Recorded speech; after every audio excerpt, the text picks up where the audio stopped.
అల్హమ్దులిల్లాహి రబ్బిల్ ఆలమీన్ వస్సలాతు వస్సలాము అలా సయ్యిదిల్ అంబియాయి వల్ ముర్సలీన్ అమ్మా బాదు ఫౌజు బిల్లాహి మినష్ షైతానిర్ రజీం బిస్మిల్లాహిర్ రహమానిర్ రహీం. హాజరీన జమాత్ అస్సలాము అలైకుం వరహ్మతుల్లాహి వబరకాతు.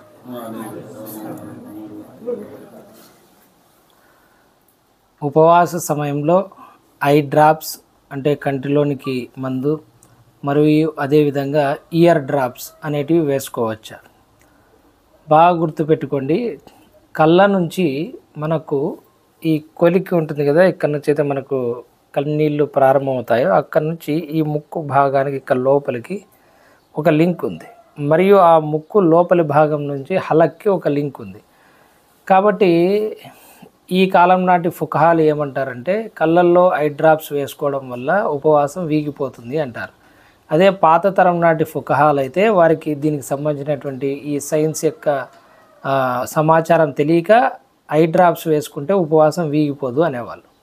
అయితే ఇక్కడ ఆలోచించుకోవాల్సింది ఏమిటంటే, ఒకవేళ ఉపవాసికి ఐ డ్రాప్స్ ప్రతి గంటకు వేసుకోవాలనో 2 గంటలకి ఒకసారి వేసుకోవాలనో ఉంటే మీరు ఒక్కసారి ఆలోచించుకోండి. మీరు ఆ పరిస్థితుల్లో ఉపవాసాన్ని కంటిన్యూ చేయగలము, లేదంటే తర్వాత అయినా పెట్టుకోవచ్చు 2 రోజుల తర్వాత అంటే మీరు తర్వాత పెట్టుకునే ప్రయత్నం చేయండి. ఎందుకంటే అల్లాహ్ తఆలా ఖురాన్లో మీకు వ్యాధిగ్రస్తులుగా పరిగణించి వెసులుబాటు ఇచ్చాడు.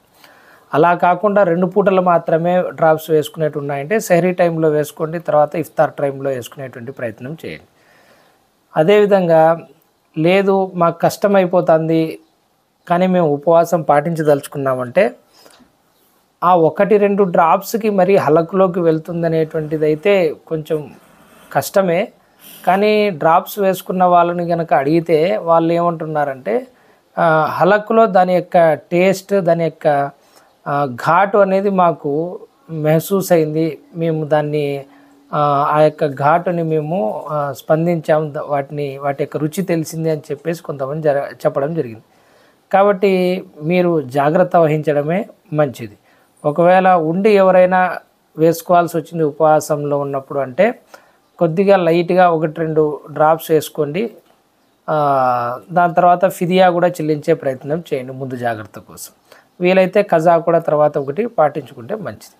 ఇకపోతే ఇయర్ డ్రాప్స్ అంటే చెవుల్లో వేసుకున్నటువంటి ఇయర్ డ్రాప్స్, వీటి వల్ల ఉపవాసానికి ఎటువంటి భంగం లేదు. ఎందుకంటే చెవులకు హలక్కి మధ్య లింక్ లేదు, మధ్యలో డయాఫ్రామ్ ఒకటి అడ్డం వస్తుంది కాబట్టి చెవులకు హలక్కు ఎటువంటి గొంతుకు లింక్ లేదు, కాబట్టి మీ యొక్క ఉపవాసం భంగం అవ్వదు. అయితే పాతకాలపు ఫుకహాలు చెవుల్లో డ్రాప్స్ వేసుకోవడం వల్ల ఉపవాసం భంగం అయిపోతుంది అనేటువంటి ఫత్వా ఇచ్చి ఉన్నారు. ఎందుకంటే అప్పటికి సైన్స్ ఇంకా ఆ విషయంలో అంతా అభివృద్ధి చెందలేదు కాబట్టి వాళ్ళు ఇక్కడ నుంచి లోపలికి నీళ్లు పోతాయనేటువంటి భావనలో ఉండేవాళ్ళు.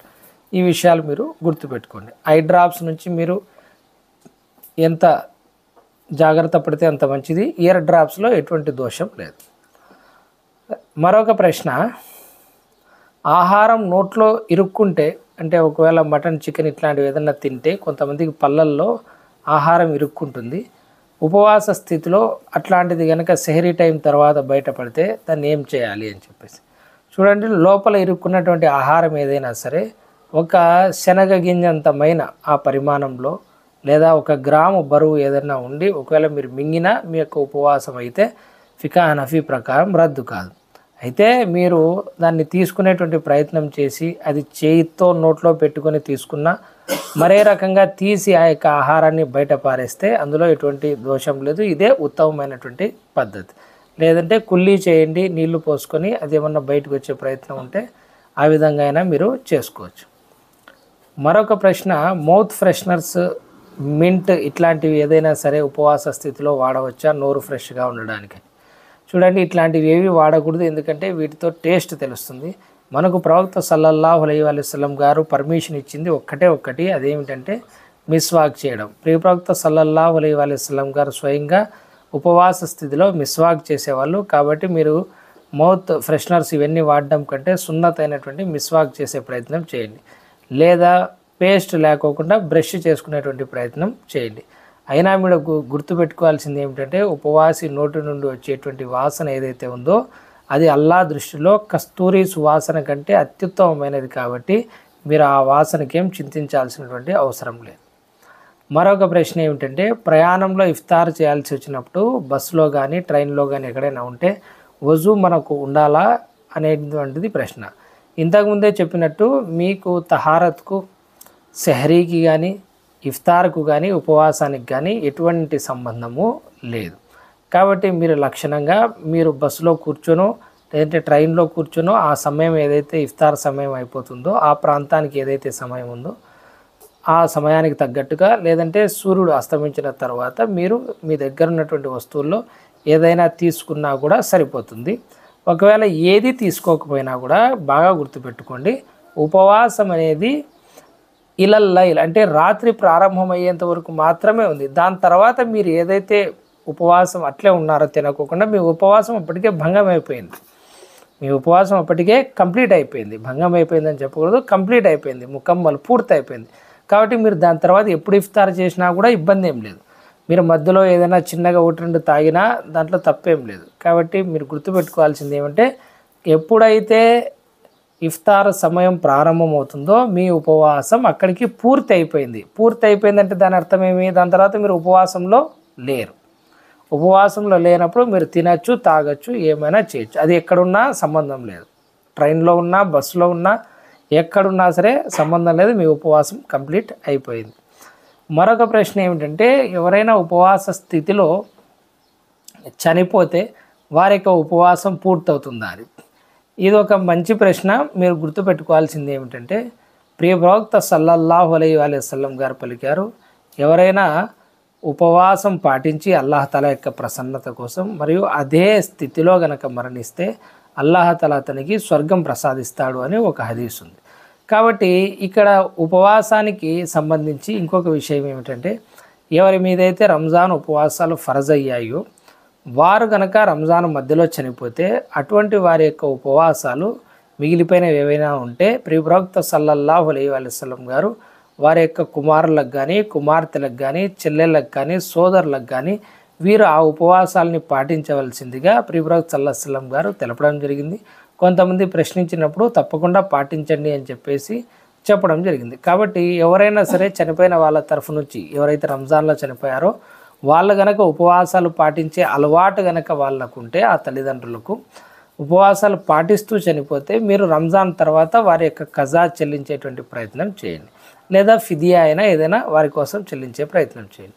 ఇకపోతే ఎవరైతే ఉపవాస స్థితిలో చనిపోయారో అతని ఉపవాసం ఆ రోజుది అయిపోయిందా లేదా అంటే ఆ రోజుది అయిపోయింది. ఎందుకంటే ఏ పరిస్థితి వరకు ఉపవాసం అతను ప్రాణాలతో బతికున్నాడో అప్పటి వరకు అతను ముకమ్మల్ చేసుకున్నాడు. కాబట్టి ఫుకహాలు ఏమంటారంటే అల్లాహతాలా మీద నమ్మకం ఉంది, అతని యొక్క ఉపవాసాన్ని అల్లాహతాలా పూర్తిగా పరిగణిస్తాడు అని చెప్పేసి.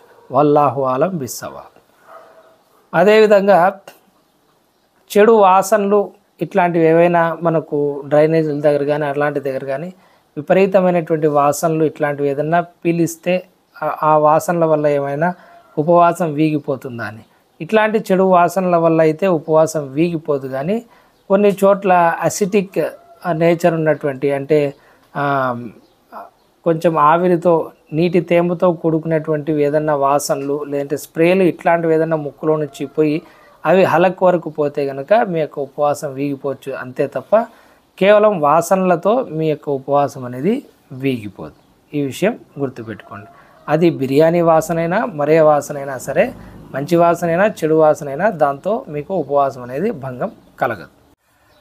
ఒక ప్రశ్న ఏమిటంటే, తరావీ నమాజు చదవని వాళ్ళు ఉపవాసం పాటించకూడదు, లేదా ఉపవాసం పాటించే వాళ్ళు తరావీ నమాజ్ చదివితేనే ఉపవాసం ఉండాలి, లేదంటే లేదు వాళ్ళవి అవ్వవు అని చెప్పేసి అంటూ ఉంటారు. ఇవన్నీ నిజమేనా? చూడండి, ఇట్లాంటివి జ్ఞానం లేనటువంటి వాళ్ళు చెప్పేటువంటి మాటలు. ఎందుకంటే తరావీ అనేది ఒక సపరేట్ ఆరాధన, ఒక సపరేట్ నమాజ్. అది ఉపవాసం అనేది ఒక సపరేట్ ఇబాదత్, అదొక సపరేట్ ఆరాధన. దానికి దీనికి ఏమాత్రం సంబంధం లేదు. అయితే దీని అర్థం తరావీలు చదవకూడదని కాదు, దానికి దీనికి సంబంధం లేదనేది మాత్రమే దీని యొక్క ఉద్దేశం. కాబట్టి ఇట్లాంటి మాటలు మాట్లాడకండి. ఎవరైనా ఏదన్నా విధిలేని పరిస్థితుల్లో తరావీ నమాజులు ఖియామే రంజాన్ మిస్ చేసుకున్నా కూడా వారు ఉపవాసాలు లక్షణంగా పాటించవచ్చు. ఎందుకంటే ఉపవాసాలు ఫరజు, అవి తరావీ నమాజులు ఫర్జ్ కాదు. కాబట్టి ఎవరైనా విధిలేని పరిస్థితుల్లో ఏదైనా మిస్ చేసుకున్నా వారి యొక్క ఉపవాసానికి వచ్చినటువంటి నష్టం ఏమాత్రం కూడా లేదు. ఇట్లాంటి మాటలు మాట్లాడకండి. ఒక ప్రశ్న ఏమిటంటే ఉపవాసం పాటించే వాళ్ళు ఎల్లప్పుడూ టోపీ పాటించాలా అని, ఎల్లప్పుడూ టోపీ ధరించాలా అని చెప్పేసి బాగా గుర్తుపెట్టుకోండి. టోపీ ధరించడం అనేది ఏదైతే ఉందో నమాజ్ వెలుపల మీకు అది ఫర్జు కాదు, వాజిబ్ కాదు, ఏం కాదు. ఇది ముస్లిం యొక్క ఒకానొక లక్షణం, ఒకానొక గుర్తు, ముస్లింల యొక్క వేషధారణకి సంబంధించినటువంటి ఒక గుర్తుగా మనం చెప్పుకోవచ్చు. మరియు ఇది మంచి ముస్లిం యొక్క లక్షణాన్ని సూచిస్తుంది. ఎవరైనా టోపీ ధరిస్తే ధరించవచ్చు. ఒకవేళ ఎవరైనా వీలు లేక ధరించకపోతే ఎవరు నిందించడానికి ఏమీ లేదు, అందులో ఎటువంటి తప్పు లేదు. ఒకవేళ ఎప్పుడైనా సరే టోపీ ఏదైనా దొరక్కోకుండా నమాజ్ చదివినా కూడా మీ యొక్క నమాజ్ అయిపోతుంది. కాబట్టి ఉపవాసానికి టోపీకి ఏమాత్రం కూడా సంబంధం లేదు.